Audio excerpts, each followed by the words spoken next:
Coach Mash. How's it going? Can you hear me? Do I I sound can all right? hear you. Yeah, I can hear you and see you. So, are you is there a way to join Instagram Live like on your computer? Or is it only on your phone? It's only on your phone. Okay, I was just making Unfortunately. Sure. Yeah, it's all right. So, hey, great. I appreciate your time. I know you're busy. And thanks for accepting the invitation to talk about what we're going to unpack today.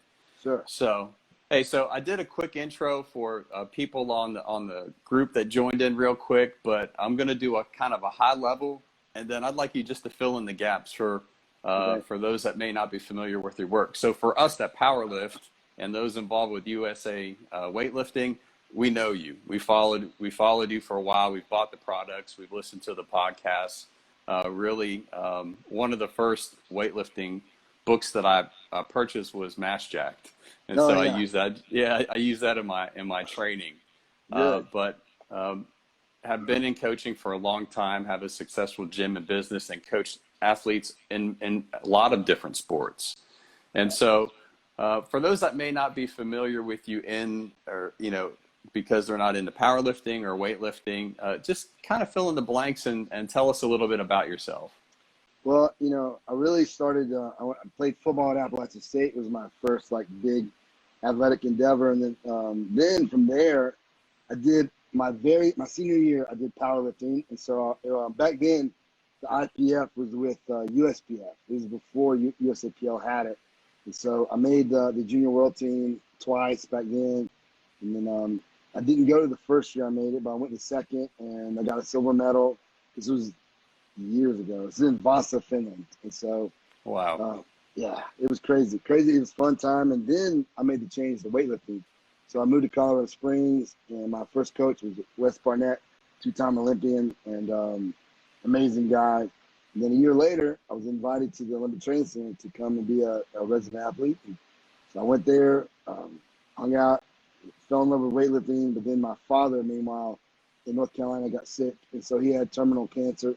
Mm-hmm. So I made the decision to move home, which I don't regret. And then, but I did leave. Weightlifting was definitely my first love. But even though people know me as the powerlifter, I'd fallen in love with weightlifting, but I just hadn't fallen in love with it more than my dad. So so I went home, and back then there wasn't weightlifting on every corner. There wasn't all the weightlifting coaches there are now. So I made the decision to go into powerlifting, and then from there. That was almost 2001 is when it started. And then that's when there was for a short stint, there was professional powerlifting.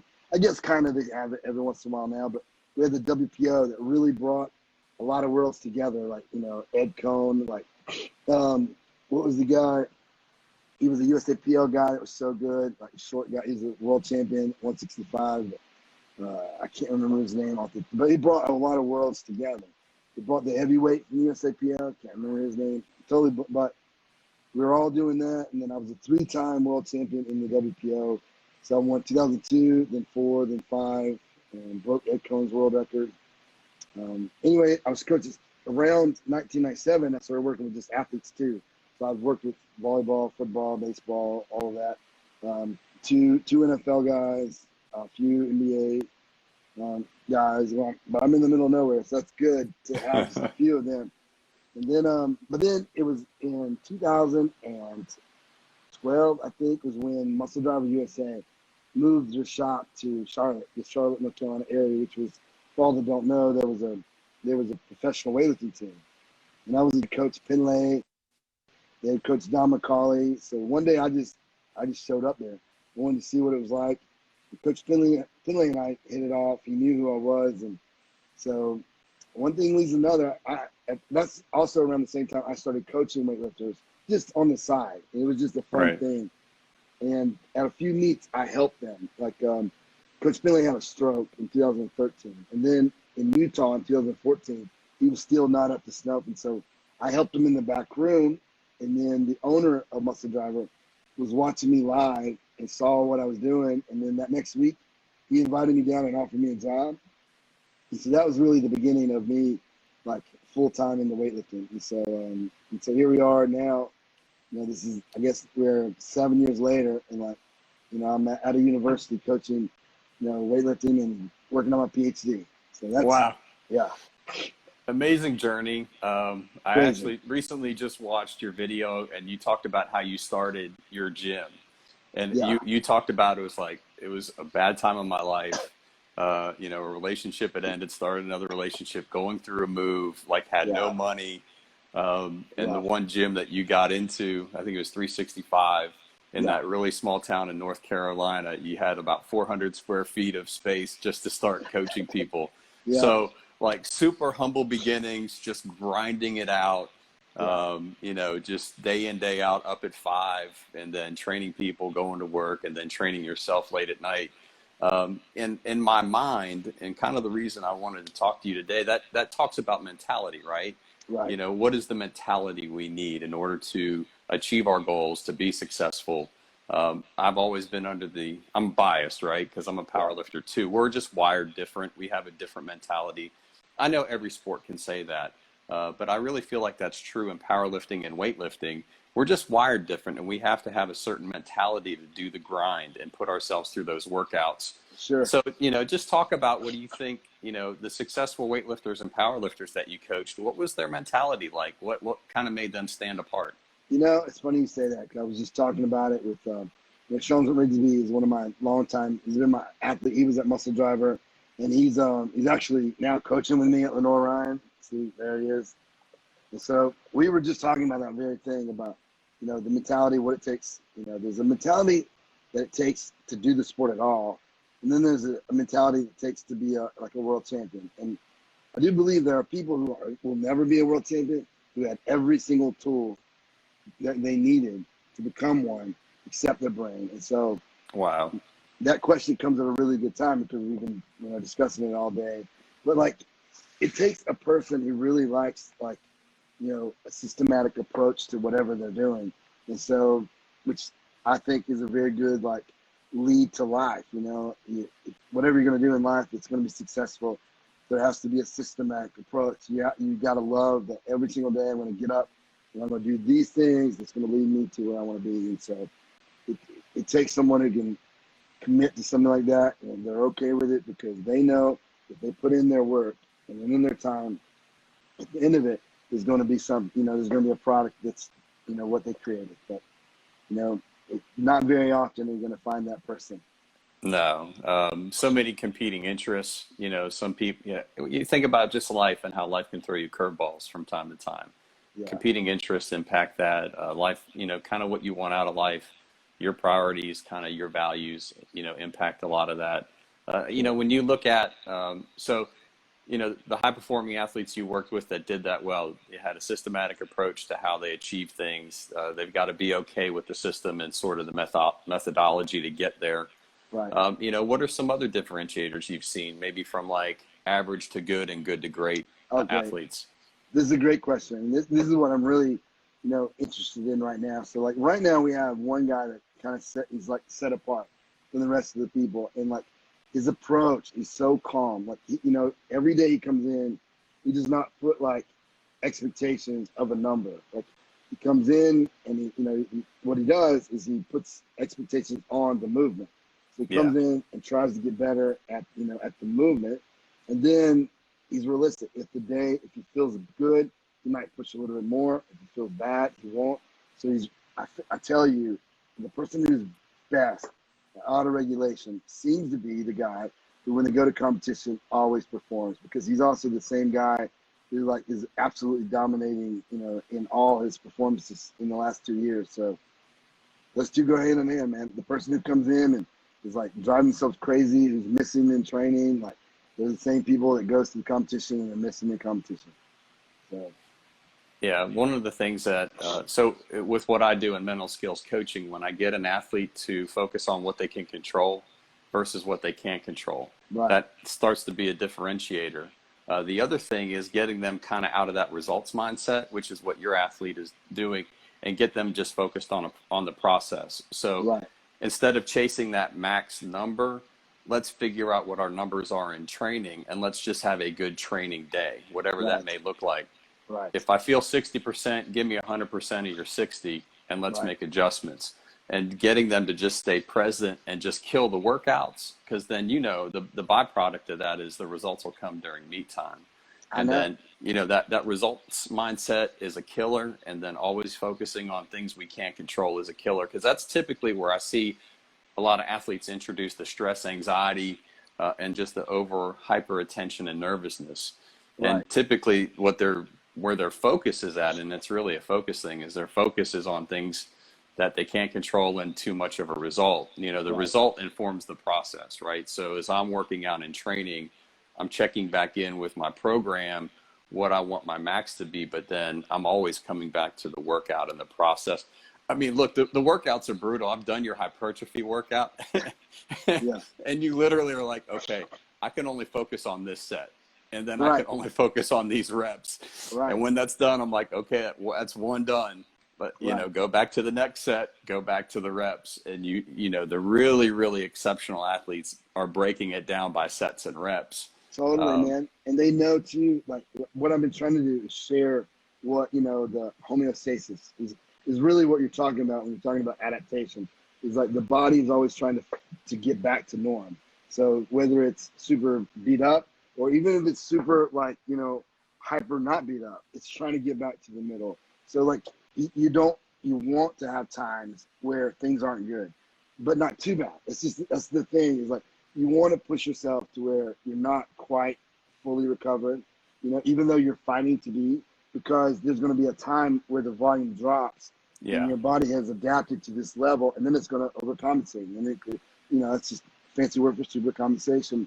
The next thing you know, you get better. So like, people can just be, if they understand the process and they know that a time is coming to where it's going to feel terrible and they did not get weak, that does not mean all of a sudden you're weak. It means all of a sudden, your body is broken down, and now you might want to back up, try to really focus on recovery, just do the movement, don't worry about anything else, Yeah. and get to the other side of it. Like, it's just part of the training process.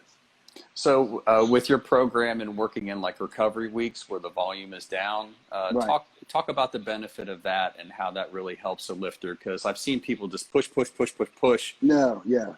Bad and idea. yeah, bad idea, and not giving their body enough time, in those recovery weeks to recover in order to, work on that next 4 week block of Right. programming and gaining strength. So talk about the benefit of that recovery week or that deload week. Funny, like, with lately I've been seeing studies where you can deload somebody a whole lot more than I even thought. Like, you're talking Yeah. about that there's been deload weeks of 50 or 55% of the volume from the week before, and it did not cause a detraining. Everyone worries that you drive it too much, that, you'll go backwards, but that's not what the studies are saying. So I'm really playing around with, deloading even more than I have in the past. And it really seems to be a big boost, forward. So what we do is that, whether you're talking about accumulation or transmutation or whatever phase you're in, every third week we back it way down. And now we back it even more than we're seeing in the book Max Jack. We're back it even more. And then on that fourth week, we're throwing intensity, depending on where you're at in the cycle, it tends to be the highest in intensity. So simply put, week one will be a normal, like say you're looking at Perlow's chart, you're going to be in the optimal section. If you're week two, it's going to be, we're going to push the volume higher than, probably a little bit higher than you're capable of recovering to. So, but you're going to try. Week three, we will back that way down. Week four, the volume will probably be optimal, but the intensity is going to be higher. And so, and it's going to follow that all the way through. It just, you might not be doing, singles at 90 something percent. You might be doing 80% for, sets of 5. And so that's all it means. But it's going to Yeah. follow that kind of pattern. So it's interesting. My youngest son is a runner, so he does cross country, indoor track, outdoor track. Sure. And we had an elite coach come and talk to his high school team a couple of years ago. And his programming was almost identical to that of what we see in powerlifting, where they're Sure. working on 3 to 4 week blocks and they have a recovery week. And I was an assistant coach at the time helping the team, and I sat there and I'm like, I get Same that. thing. I'm Yeah. like, it's the same thing. And so it's funny, he and I can have these conversations now. It's different sports, but it was the same mindset, methodology, Sure. and how the body responds You know to what's funny? Is they didn't steal it from us. We stole it from them. They were doing this way longer before we were, Yeah, the runners, like even the RPE, where do you think that came from? They did not steal it from us. That the runners have been using the RPE system way longer than we have. So Interesting. but it's the same thing. I know I share an office with our triathlon coach. And, you know, when I found out I was going to be sharing with him, I'm like, you know, what is he going to teach me? Like, you know, because I can be a prideful guy at times. But I've learned lots of lessons. This guy is the same as me. Like, he looks at his athletes and talks about the same parameters I do. Just obviously, he's looking at different things. When he's talking power for his triathlon app, it's a little bit different than I'm talking about power for my weightlifters. But it's the same thing. He's trying to, like, taper. You know, he's trying to, you know, there's times where he's going to cause, you know, there's going to be some accumulation happening. And times where it's going to be transmutation, where they're going to feel really bad. And so it's the same exact thing. It's a beautiful thing. Yeah, awesome. Yeah, I was shocked. I was like, wow, they're doing it too. Me too. I was too. So, hey, what I'm going to do is I'm going to run you through something, and this was a system I created. Honestly, I created it this year for me. It's what I call 10 Keys to Achieving Greatness. So I got it here on my laptop.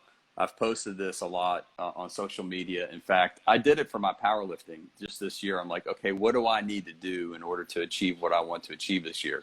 So I started with a Sharpie and a highlighter and kind of drew out this model. And I got the rough draft taped to my squat rack in my garage. That's awesome. Because there's so many times I'm in there and I'm looking at it and I'm like, okay, what do I need to do today to get, you know, to motivate myself through the workout? So the first part of this, and I think this will resonate with you, is when an athlete sort of has that calling and a passion for what they want to do, it makes things move a little bit easier. Sure. It's not going through the motions. I'm not doing it for extrinsic reasons. I'm doing it for intrinsic reasons. Which is the way so a lot of I did it. Yeah. Yeah. And so I found the best athletes, and it's not even uncommon. It's rare, you know, when you get into high school athletes, a lot of them like the sport. They enjoy playing it. They may not feel like, as an adult, would feel like a calling to do something, or they feel like a burden to go do something. But I found that when that intrinsic piece is there, the motivation is just easier. That, you know, even though the great athletes learn to work through the mundane and the boredom and those seasons of training that, you know, you just wake up and you will through it. Master the mundane. That's a quote I use all the time. The person who masters the mundane is going to be your champion, always. Yep. So when I find, you know, when I talk to parents, they're like, you know, so-and-so is just not motivated. Or I talk to coaches and they say, I can't motivate this kid. I can't motivate this kid. And I coach them away from that. I'm like, they have to own their motivation. Like, you can't motivate them. They have to own their motivation. They got to kind of figure out how to motivate themselves. And look, I've got two boys. One played basketball. The other one's a runner. And I fell into that trap too. And a good friend of mine who's a sports psychologist is like, Roger, you gotta back off. Like, you can't motivate them. They've got to motivate themselves. I'm not going to coach my kids. Yeah. I love the videos of your kids. I'm glad you're on LinkedIn, because I spend a lot of time there because of my business, and I watch the videos of your kids doing the workouts. It's awesome. And I don't coach them in anything. I don't even coach my sons in weightlifting. I have my athletes come to the house, and I don't even stay down there with them. I go upstairs and let them do their thing. Yeah. I love it. That's perfect. And so I learned from my first son to back off and let him own his career and his athletics. So it makes it easier for my younger son and I now to have a relationship. And even when I was an assistant coach, I learned some do's and don'ts. And in fact, I put together a mental skills workshop for parents. Because I say, here are the do's and don'ts of parenting from a mental skills perspective. And so learning that ebb and flow. But when the calling and the passion are there, it seems like the motivation is easier.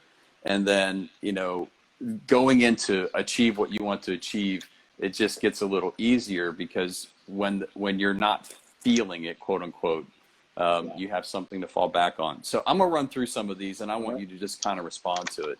So I came up with 5 that I think are just common. They have to be there. One is practice, practice, practice.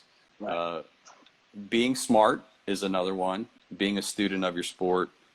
Being focused, that has to be there. Being disciplined, that has to be there as a foundational aspect. And then just working hard.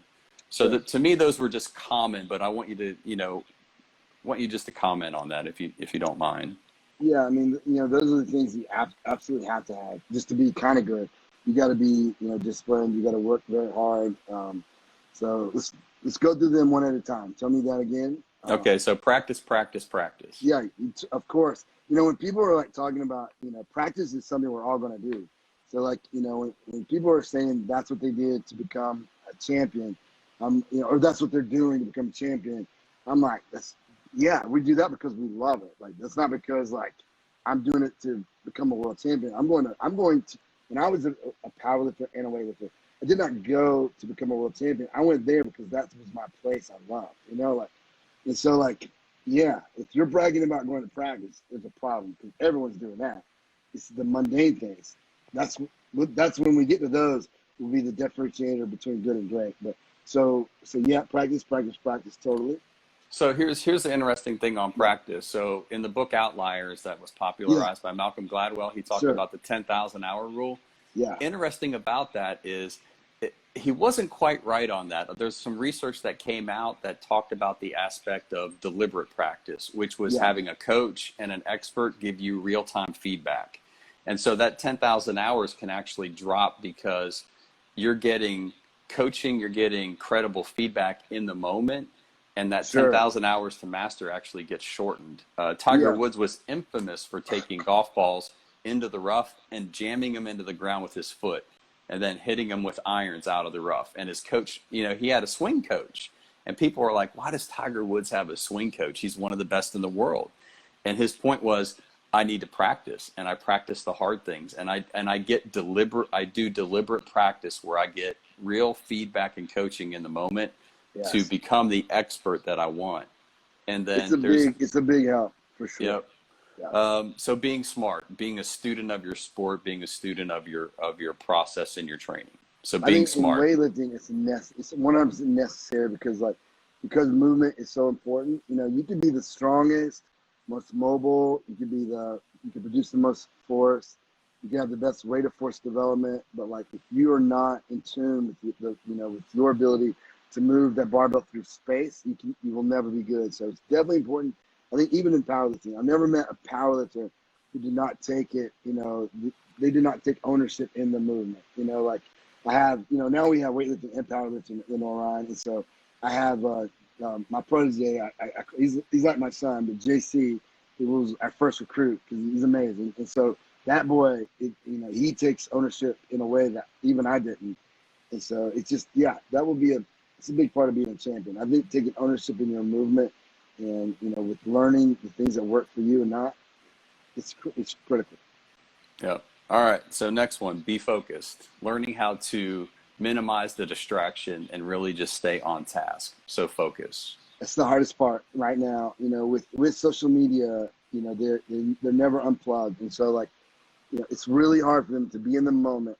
What I try to tell people is when they come into the room, like, don't think of a number, just pick something of the movement, and that's your focus, and get lost in that. Meaning, I am so captivated by me trying to get the bar to go in off the floor if I'm, snatching or clean jerking, or I'm so, with my setup on the squat, which is, things are won and lost right there. I'm so focused on the walkout, the setup, and the bracing. That's all I focus on.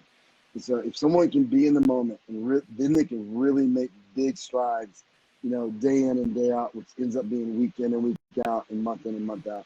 Those add up. And so, but if you have trouble being in the present, then it's really tough for you to make any big changes. Yeah, agreed. All right, be disciplined. I think that speaks for itself, right? And that's a challenge for college kids, right? In where you're at Lenoir. Yeah, like when we first came here last year, with Rhyne, the one I'll talk about a lot, Grimsland, is like, went through a moment and had his first girlfriend, and like, he was killing it when he first got here because he got in the new atmosphere. Then he took a dive down, and then he realized what he was, because he's got a good chance for the Olympics, this quad. And then he realized it. And then all of a sudden, he took complete ownership of everything. Like now, like the amount of time he studies, like his recovery, his eating, his sleeping. And now you're seeing him do extraordinary things. Now we're starting to talk about world records, which isn't that common in the sport of weightlifting in America. And so now we've had world record weights on the bar in the gym. And the boy he's the most focused 19-year-old boy I've ever seen in my entire life. And so, yes, discipline if you want to be the best, if you're not a disciplined person, it's going to be a long road for you, and probably won't Yeah. happen. So, And I think a lot of athletes in that, if the discipline isn't quite there, they live in this constant state of frustration yeah, because they have the ideal, and yet their effort isn't getting them that ideal. And it's just, learning how to minimize distraction and just, yeah, Bill Belichick uses the phrase, go into the box. So you put yeah. yourself into the box during the season and everything else just doesn't exist. I wish I have another athlete, say boy or girl, 'cause I don't want to give it away, but is a person who has the ability to be at the same level, but they have a really rough time of disciplining themselves to know when to say, I don't like people to miss in training. My goal would be to never miss, but at the most, one or two for the entire week that you might have because of some error. And like, if you can't be disciplined to do that, then it's probably not going to be, you're probably not going to be very consistent when it comes to time. And it's true. Yeah. I've never witnessed somebody that became consistent in training that were not consistent, consistent in competing, that were not consistent in training. So Yeah. this person needs to take that next step to discipline themselves to say, move on, stop. But yeah, I'm so glad we're doing this talk right now because I really want to make a breakthrough with this one certain person, and I'm like at a crossroads. So. Okay. All right. Last one that I consider common out of the 10. So this one's works hard. I mean, that's a given. That's foundational. Sure. You can't bring 50, on the days that you do feel 50%, and that may be outside of your norm. Give me 100% of the 50. Sure. But then it's just a work hard mentality. All right. Yeah. So everybody works hard in training. Everybody yeah. that's even kind of good works hard in training. Yeah. Yeah. So the common keys: practice, practice, practice. Be smart. Be focused. Be disciplined. Work hard. Now, here's 5 uncommon keys that I came up with on the road to achieving greatness. Like the 5 that we just talked about have to be there.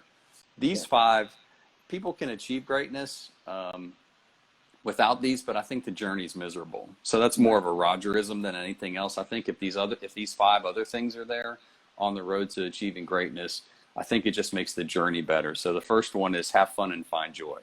Learning to have fun. It's not going to always be fun, but what can we do in the process of getting there where it's not all business? Because I think people will get burned out. I've been there. I mean, 100%. let's see. Yeah, 2 meets ago, once I got done with that meet, I was like, thank God. And I didn't touch a barbell for 30 days because I was just on that edge of just being totally fried. And I'm like, I got to change stuff.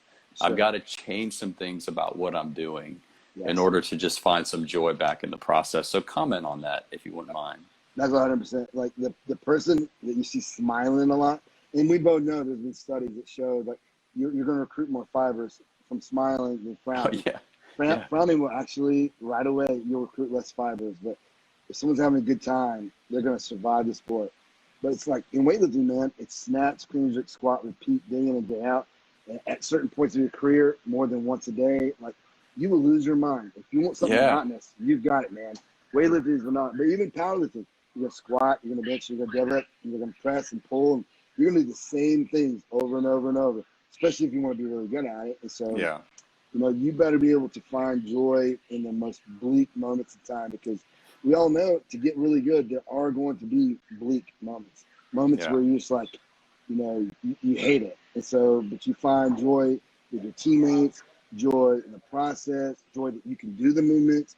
Some people will never be able to do a squat correctly. So, a lot of people won't be able to do a snatch correctly. So, like, there's lots of things to find joy in, and just the fact that we're in a country who lets us do it.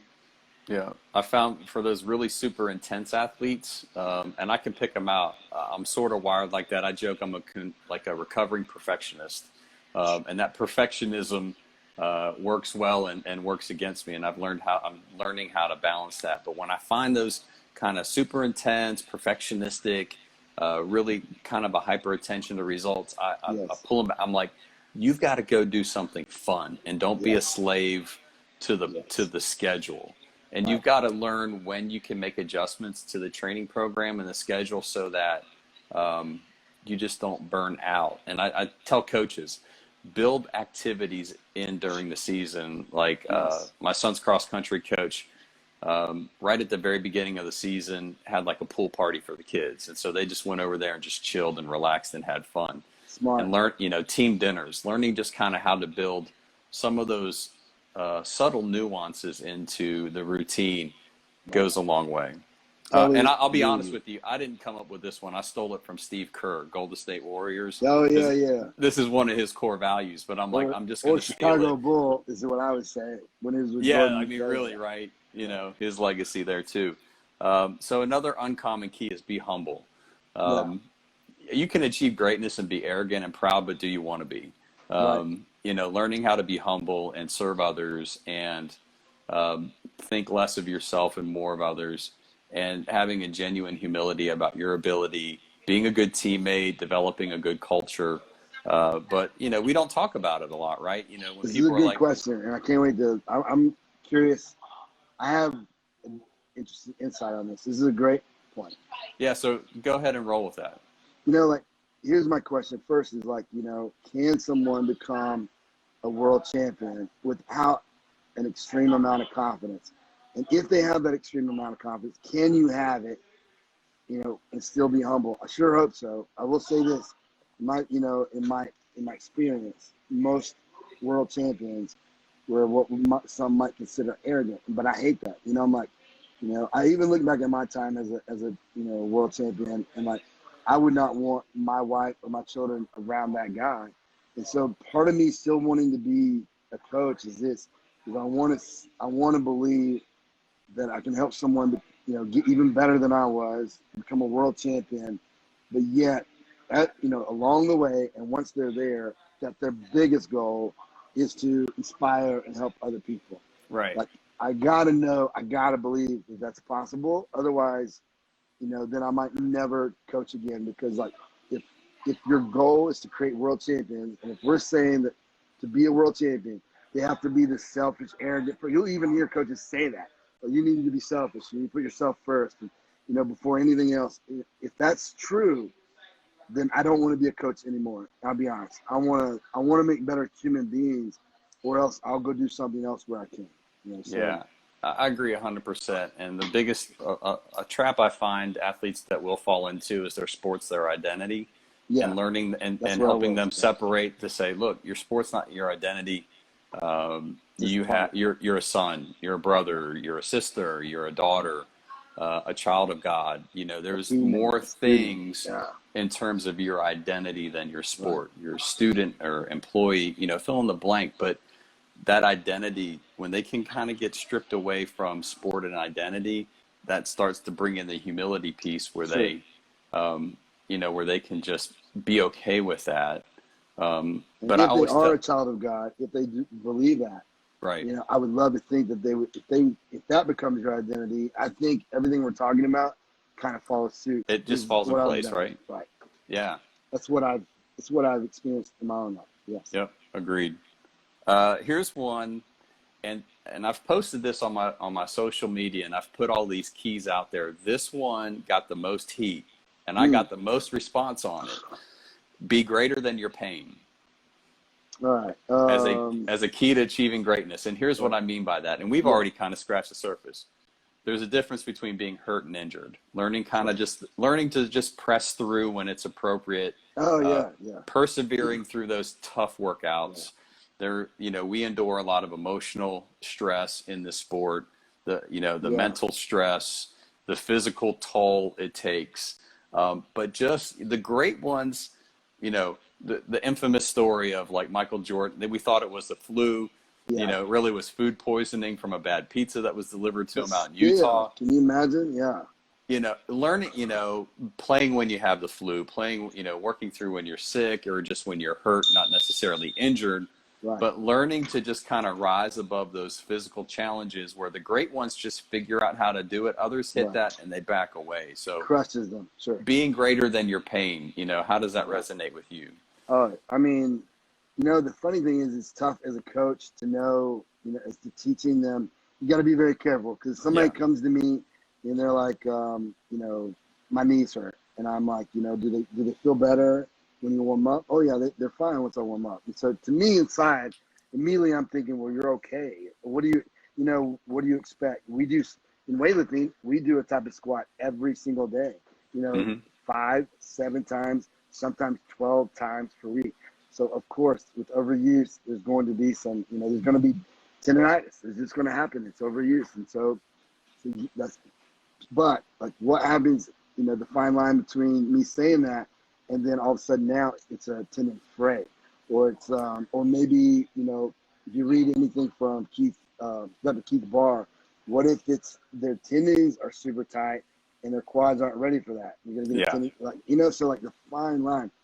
It's just you got to look them in the eye and you tell them here's what is expected, here's what you can expect, and then you got to trust them to know the difference. But the truth is, there's a lot that don't. And as a coach, you got to be very careful of who you tell them, come on, you can push through this because of liability reasons. And so, that's the most interesting question. And, but I definitely wouldn't give you heat. You're totally right.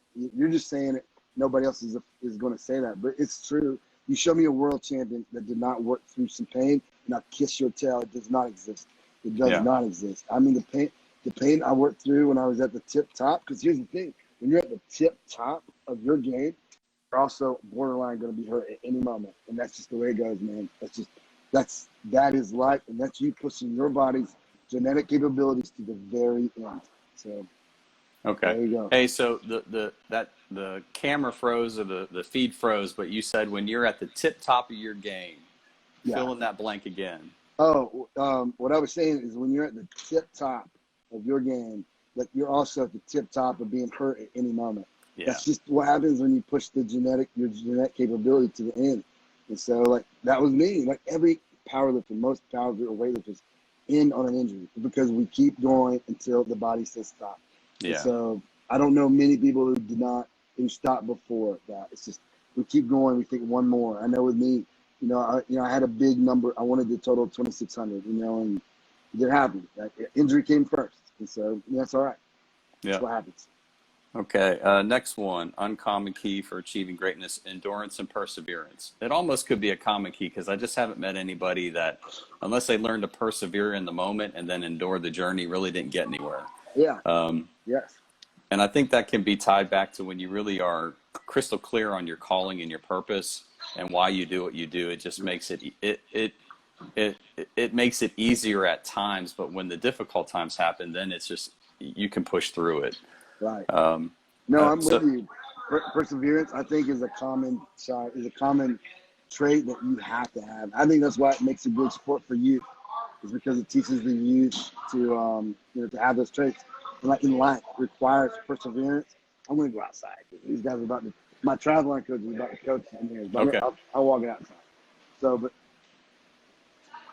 if you don't have perseverance. Can you guys see me? I know it's kind of bright. Yep, I can see you and still hear you. You're good. Oh, good. But like, if you don't have perseverance, you're not gonna survive life.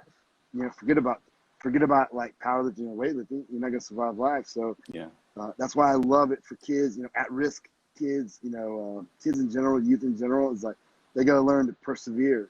Through terrible things in life. There's gonna, you heard the story of when my father died. Had this breakup and like. And I was so sad. I was like feeling sorry for myself. And eventually I had to grab myself up and I had to persevere through that and I had to get to the other side. If I didn't, that's when people die.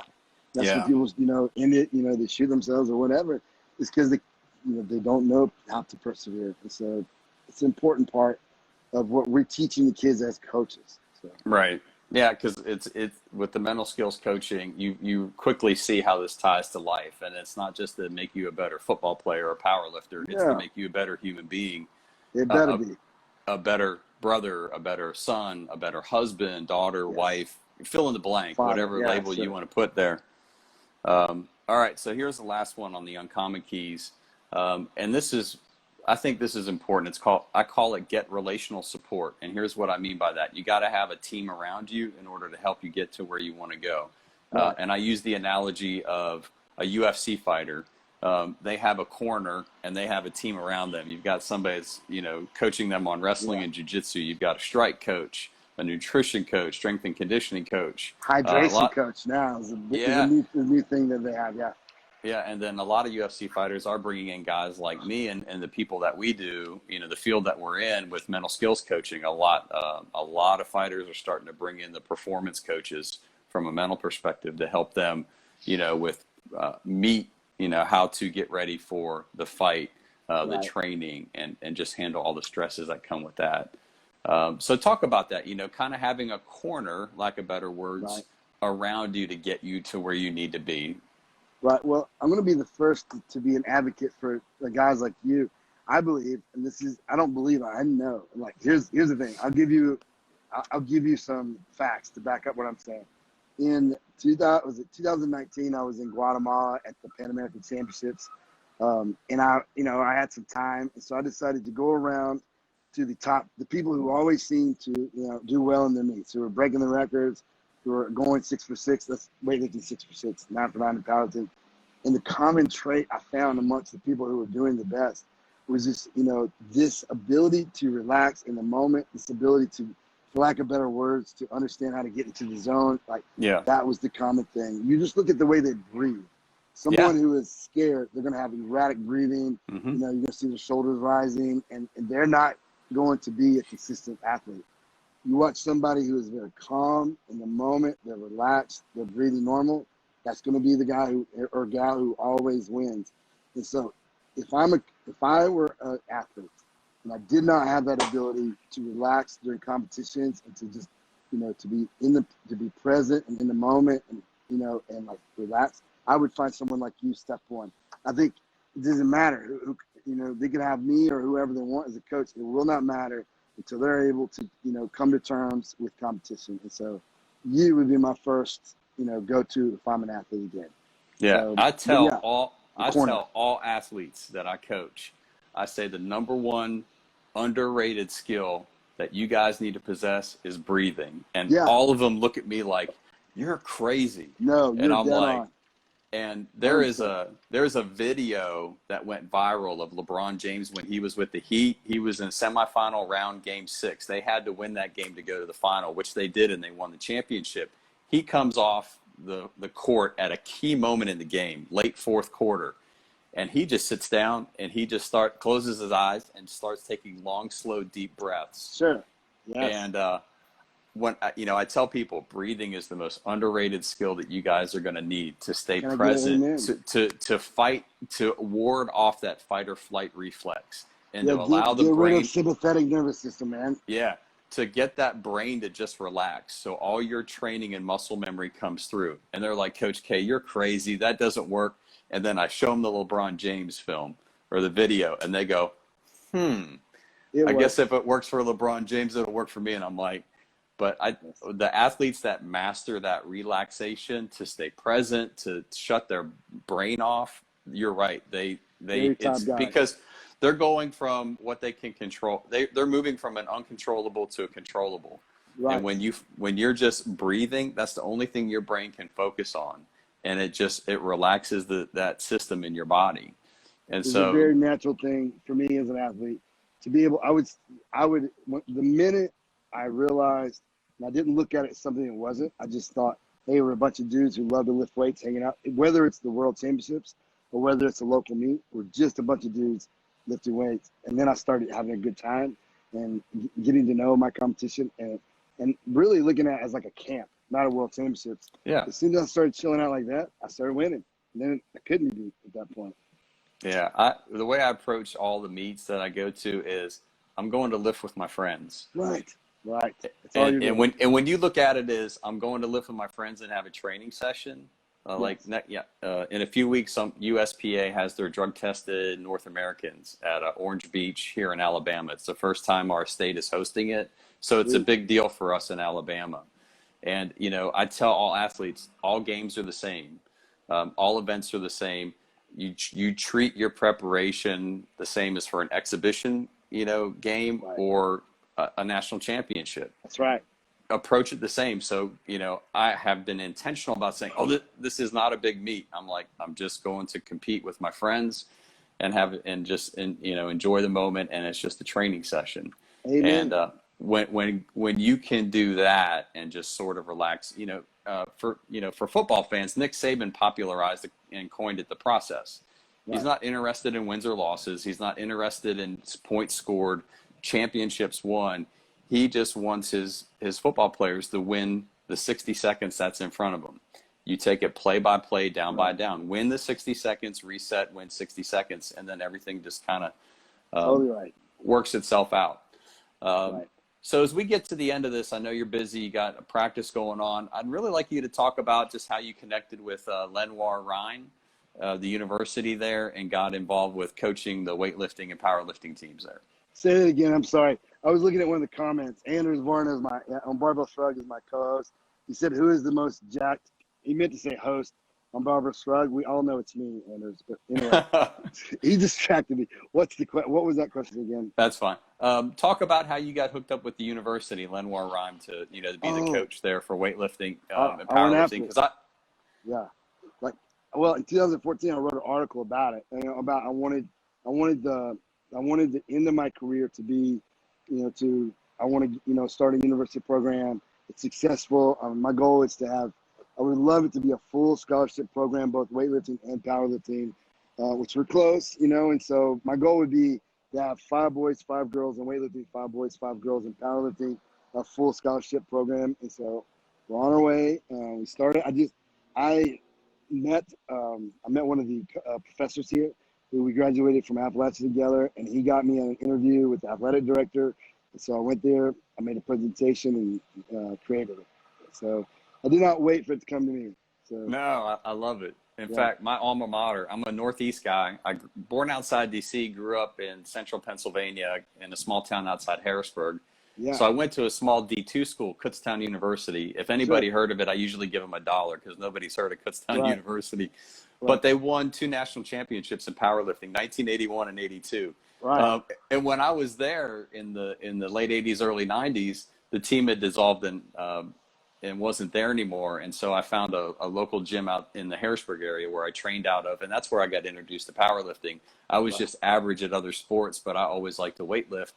And then a friend of mine and I joined this gym one summer, and we went into deadlift one day, and there was a guy in the corner of the gym. He was early 40s. He looked like the Marlboro Man, and he talked like him. He kind of had this voice and talked like this. And he was watching this deadlift, and he goes, "You're doing it wrong. If you want to do it right, come on Saturday." And we're like, okay.